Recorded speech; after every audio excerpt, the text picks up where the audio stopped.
आकुतिर्देवहूतिश्च।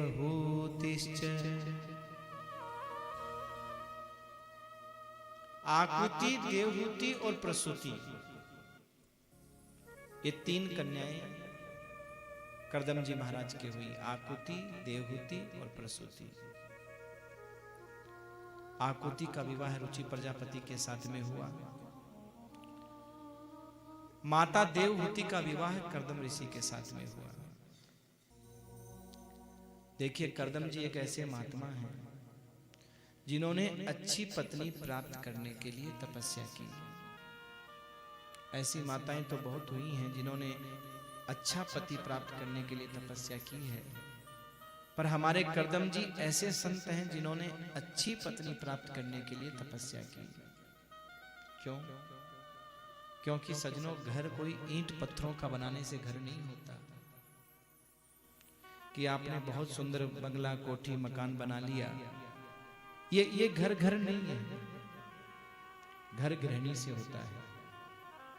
ईंट पत्थरों से तो सरकारी बिल्डिंग भी बनती है, बाबा जी का आश्रम भी बनता है, पर उसे कोई घर नहीं बोलता।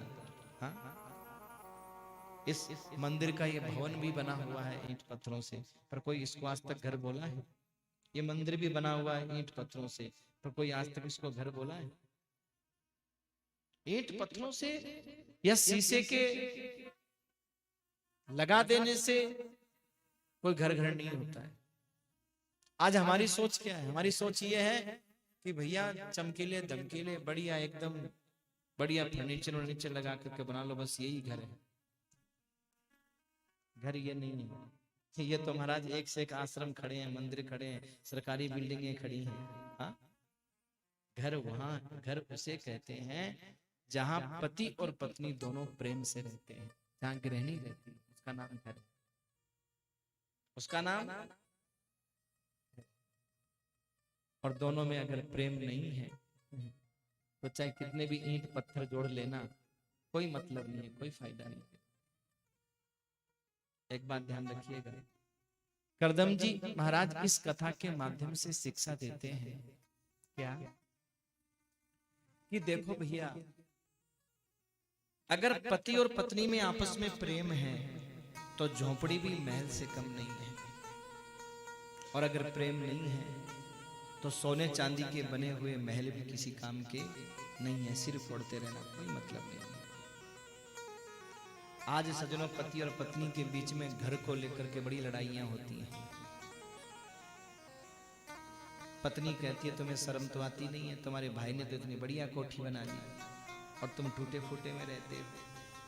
मेरे पियर वाले आते हैं, मुझसे पूछो दिल पर क्या बीतती है। हाँ, 4 मेहमान आते हैं, तुम्हें तो शर्म है नहीं, शर्म तो मुझे आती है। और सजनों, उस शर्म के चक्कर में दोनों लड़ते रहते हैं। हाँ? पर विचार करो, क्या ये लड़ाई आपको उस घर में सुकून दे पाएगी जिसको बनाने की आप बातें कर रहे हो? भैया बार बार आगे पीछे जैसे मत आओ, आप आना जाना तो पीछे से करो। थोड़ा समझो, मर्यादा समझो व्यास गद्दी की आप लोग। कार्यक्रम शुरू होने के बाद में कैमरों के आगे से मत निकलो। बोलो कृष्ण कन्हैया लाल की जय हो।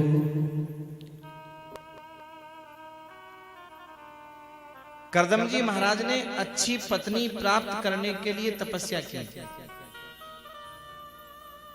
क्यों? क्योंकि करदम जी महाराज कहते हैं अगर पत्नी हमारे अनुकूल है, लक्ष्मी है, तो महाराज हमसे बड़ा सौभाग्यशाली कोई दूसरा नहीं है।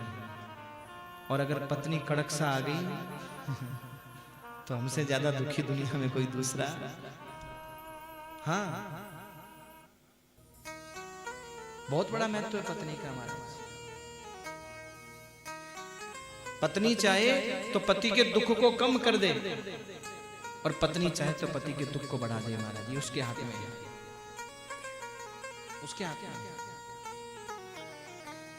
इसलिए या तो शादी हो ही नहीं, और शादी करनी हो एक चेला गुरुजी से बोला, बोले गुरुजी मैं शादी करूं या नहीं करूं? तो गुरुजी बोले बेटा मेरी तो हुई नहीं, मैं तो बताऊं क्या, पर मेरा एक गुरु भाई है उसकी हो रखी है, उसके पास चलते हैं,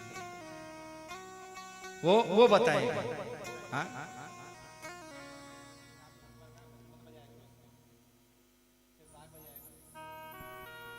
बोलो कृष्ण कन्हैया लाल की। उसने कहा भाई मेरा गुरु भाई है, जिसकी शादी हुई है वो बता सकता है, क्योंकि जिसने जिस चीज का अनुभव किया है वही तो बता सकता है कि इसमें क्या सुख है और क्या दुख है, तो करनी चाहिए या नहीं करनी चाहिए तो वो बताएगा। उसके यहाँ गए कि गुरु भाई मेरा चेला शादी करना चाहता है, तो आप ये बताओ कि इसको शादी करनी चाहिए या नहीं करनी चाहिए। गुरु भाई बोला ठीक है बताएंगे, आए हो भोजन आदि करो बताएंगे। उन्हें भोजन वोजन किया। भोजन करने के बाद में वो अपनी पत्नी से बोला सुनती हो एक सुई लेकर के आओ, मुझे कपड़े सिलने हैं। पत्नी सुई लेकर के आ गई, दिन की बात है, उसने सुई गिरा दी नीचे। पत्नी से बोला सुनती हो लालटेन लेकर के आओ, पुराने जमाने की बात थी, लालटेन लेकर के आओ, वो सुई गिर गई, मुझे सुई खोजनी है। तो पत्नी लालटेन जला करके लेकर के आ गई कि लो, और उसने लालटेन से ऐसे देखा, मिल गई, लो ले जाओ, बंद कर दो, बंद कर दो। वो भी देखते रहे यार ये कर क्या रहे हैं। चेला बोला गुरुजी इनसे पूछो ना शादी करनी चाहिए कि नहीं करनी चाहिए। तो गुरुजी बोले रे भाई मेरे चेले को बता दो शादी करनी चाहिए कि नहीं करनी चाहिए। तो गुरुजी बोले अभी भी समझ में नहीं आया क्या? वो गुरु भाई बोला अभी भी समझ में नहीं आया क्या? क्या मतलब?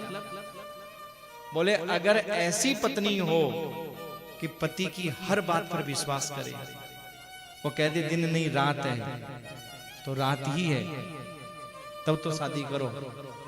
और महाराज वो रात को भी रात बोले और वो आंख दिखाए, बोले इससे अच्छे तो कुंवारे रह जाओ, शादी करने की कोई जरूरत नहीं है।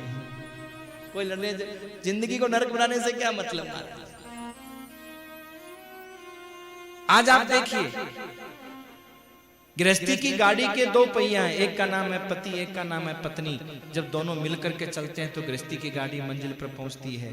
और एक कहे मैं दाएं जाऊं, एक कहे मैं बाएं जाऊं, तो गृहस्थी की गाड़ी टूट करके बिखर जाती है। और आज यही हो रहा है, पत्नी के विचार अलग हैं, पति के विचार अलग है। पुराने जमाने वाली तो बेचारी बड़ी सीधी हुआ करती थी, वो कहती जरूर थी। एक डायलॉग तो पुरानी माताओं का भी था, सुना कि नहीं सुना आपने कभी? बोला कि नहीं बोला? कौन सा? या तो मैं हूं जो निभा रही हूं, दूसरी होती तो छोड़ के चली जाती। ऐसे पति हैं मेरे, मैं ही निभा सकती हूँ दूसरी। अब इसके पीछे तुम आई तो तुम ही निभाओगी, दूसरी क्यों निभाएगी भाई? अच्छा वो बोलती थी, कभी गई नहीं आज तक छोड़ करके, बोलती थी। पर भैया आज वाली तो बोलती नहीं है, प्रैक्टिकल करके दिखाती है। इसलिए सज्जनों करदम जी महाराज कहते हैं कि परमात्मा की भक्ति, परमात्मा की कृपा जिस व्यक्ति के ऊपर होती है ना मेरे भाई, उसी हिसाब से हमारा परिवार हमें मिलता है, पूर्व जन्म के संस्कारों के हिसाब से। चाहे ये पत्नी हो, चाहे बच्चे हो, चाहे घर हो, चाहे परिवार हो, चाहे गांव हो। करदम जी महाराज ने इसीलिए कि ठाकुर जी कृपा करें और हमें इंगित कोविदा पत्नी प्राप्त हो। इंगित कोविदा जानते हो?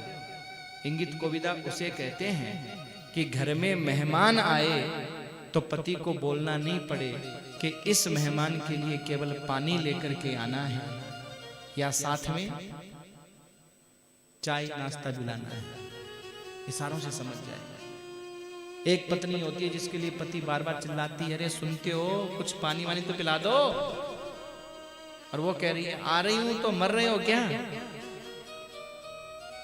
और एक होती है जो बोलने की जरूरत ही नहीं है, पति के आंखों के इशारे मात्र से समझ जाती है कि इसके लिए पानी लाना है जो मेहमान आया है, या इसके साथ में चाय बिस्कुट नाश्ता भी लेकर के आना है। उसे कहते हैं इंगित कोविदा। अगर महाराज ऐसी पत्नी प्राप्त हो जाए तो उससे ज्यादा भाग्यशाली दुनिया में कोई दूसरा नहीं है। महाराज बहुत सुंदर तपस्या की है। बोलो भक्तवत्सल भगवान की, कृष्ण कन्हैया लाल की।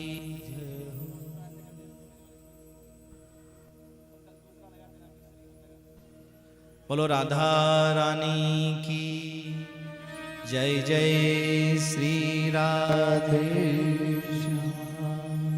तो सज्जनों, बहुत सुंदर महाराज इस अध्याय के माध्यम से, कथा के माध्यम से यहाँ वर्णन किया गया।